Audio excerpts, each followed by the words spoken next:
మనిషి ఎప్పుడు హంసలాగా బతకడం నేర్చుకోవాలి.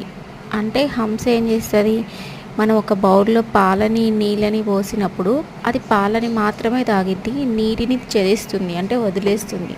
సో సమాజంలో మంచి చెడు రెండు ఉంటాయి కాబట్టి ఉపయోగపడితే మంచిని తీసుకోండి, చెడు అనుకుంటే దాన్ని వెంటనే త్యజించండి. అంతేగాని ఆ చెడుని పట్టుకొని మీరు వేలాడితే దానివల్ల మీకు ఎలాంటి ఉపయోగం ఉండదు, మీ చుట్టూ ఉండే వాళ్ళకు కూడా ఎలాంటి ఉపయోగం ఉండదు. నేను పెట్టిన వీడియోస్లో చాలా కామెంట్స్ రీడ్ చేసిన, కొన్ని వందల కామెంట్స్ వచ్చినాయి. దాంట్లో నాకు రెండే రెండు కామెంట్స్ బాగా నెగిటివిటీగా అనిపించింది.